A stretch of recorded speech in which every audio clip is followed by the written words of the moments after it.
श्री स्वामी समर्थ. नमस्कार मंडळी. सध्या आषाढ महिना चालू आहे आणि लवकरच श्रावण महिना सुरू होणार आहे.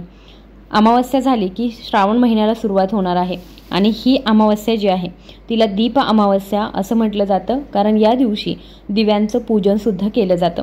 आजच्या व्हिडिओमध्ये आपण हेच बघणार आहोत की दीपपूजन आपण या अमावस्येला कसं करायचं आहे, अमावस्या नक्की कधी आहे आणि त्याचबरोबर या दिवशी आपण काही छोटे मोठे उपायसुद्धा करायचे आहेत. ते उपाय का करायचे, कसे करायचे, ही सर्व माहिती मी तुम्हाला याच व्हिडिओमध्ये देणार आहे. त्यामुळे व्हिडिओ अगदी शेवटपर्यंत बघत राहा.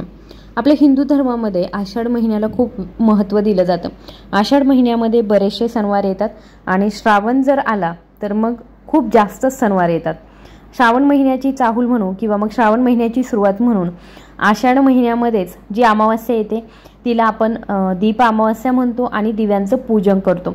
कारण चातुर्मास सुरू झालेला असतो आणि इथून पुढे सर्व सणांची रेलचेल जी आहे ती सुरू होत असते. म्हणून आपल्या देवघरातील किंवा मग आपल्या घरातील जे काही दिवे आहे ते सर्व आपल्याला स्वच्छ करायचे असतात आणि ते दिवेसुद्धा लावायचे असतात. ते कशा पद्धतीने करायचं ते सुद्धा मी तुम्हाला पुढे सांगणार आहे. सर्वात प्रथम बघूया की अमावस्या नक्की कधी आहे. तर 3 ऑगस्ट रोजी दुपारी 3:50 ही अमावस्या सुरू होते आणि 4 ऑगस्ट रोजी संध्याकाळी 4:42 ही अमावस्या संपत आहे. याच दिवशी आपल्याला दीपपूजन सुद्धा करायचं आहे आणि 5 ऑगस्ट रोजी होते ते श्रावणाचा मासारंभ. श्रावण सुरू झाला की 5 तारखेला सोमवार आलेला आहे. त्याच्यामुळे आपला पहिला श्रावणी सोमवार सुद्धा 5 तारखेलाच असणार आहे. अत्यंत शुभ योग बनलेला आहे कारण श्रावणाची सुरुवातच सोमवारच्या दिवशी झालेली आहे.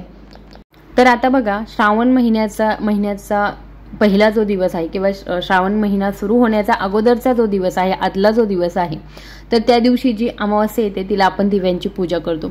श्रावण महिन्यामध्ये वेगवेगळे सण असतात, त्याच्यासाठी वेगवेगळे दिवे आपल्याला लागत असतात आणि त्या सणांची तयारी म्हणूनच आपण अगोदरच आपल्या घरामध्ये जे काही दिवे आहेत ते स्वच्छ करत असतो.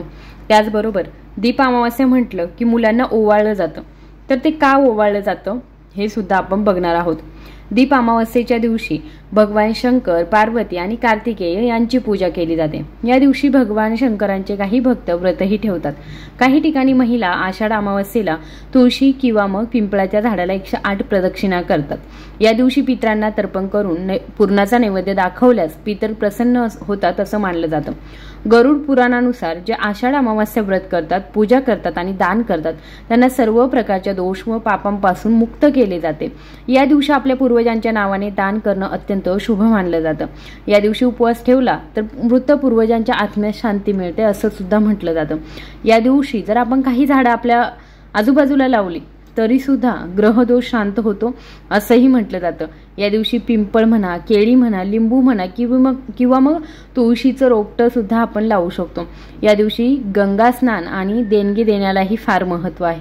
त्याचबरोबर या दिवशी आपण माशांना सुद्धा पिठाचे गोळे खायला दिले तर ते अत्यंत शुभ मानलं जातं. आता ही दीपपूजन कसं करायचं किंवा दीप अमावस्या कशी साजरी करायची. या दिवशी सकाळीच घरातील दिवे, समया, निरंजन, लामण दिवे जे काही दिवे असतील ते आपण घासून पुसून स्वच्छ करायचे आहे.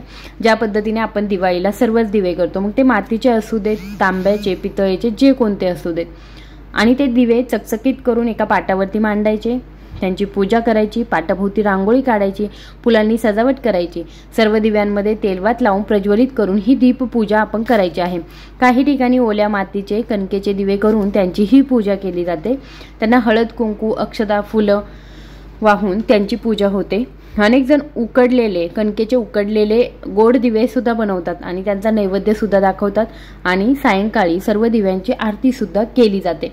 अशा पद्धतीने आपल्याला पूजा जी आहे ती करायची आहे. तर आता बघूया की मुलांना ओवाळायचं का. तर अनेक घरांमध्ये बघा संध्याकाळच्या वेळी शुभं करोती म्हटली जाते. शुभं करोती ही प्रार्थना म्हणून लहान मुलांना या दिवशी ओवाळलं जातं.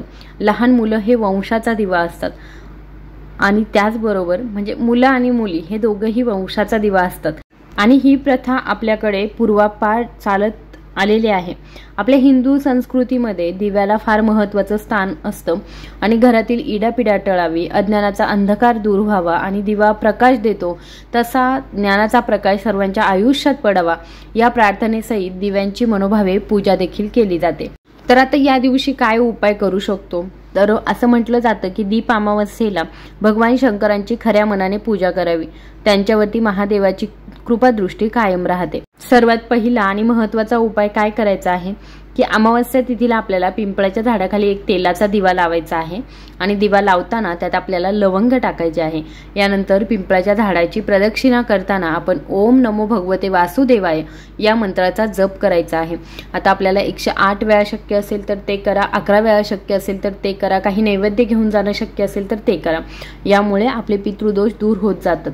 त्याचबरोबर या दिवशी भगवान शिवजींची पूजा सुद्धा केली जाते। भगवान शिवजींची पूजा जर आपण केली तर ती खूप फलदायी मानली जाते। भगवान शिवाची आराधना करावी, शिवलिंगाला बेलपत्र दूध दह्याने अभिषेक करावा आणि ओम नमः शिवाय या मंत्राचा जप सुद्धा करावा। त्याचबरोबर सोमवती अमावस्येच्या दिवशी कुत्र्याला आपण पोळी खाऊ घालणं अत्यंत शुभ मानलं जातं। असं म्हटलं जातं की या दिवशी काळ्या कुत्र्याला पोळी खाऊ घातल्याने रोग दूर राहतात आणि जीवनातली संकट जी आहे ती सुद्धा नाहीशी होतात। त्याचबरोबर माशांना पिठाचे गोळे सुद्धा खायला द्या। या दिवशी नदी किंवा तलावातील माशांना पिठाचे गोळे खाऊ घालणं सुद्धा शुभ मानलं जातं। असं जर केलं तर पितरांचे आशीर्वाद आपल्याला मिळतात आणि आपल्या आयुष्यामध्ये नेहमीच सुख समृद्धी सुद्धा नांदते। तर अशा पद्धतीने आपल्याला दीप अमावस्या कशी साजरी करायची आहे ते समजलं असेल, त्याचबरोबर छोटे मोठे उपाय सुद्धा कसे करायचे आहे ते सुद्धा समजलं असेल। आय होप ही माहिती तुम्हाला आवडली असेल तर जास्तीत जास्त लोकांपर्यंत नक्की शेअर करा। धन्यवाद।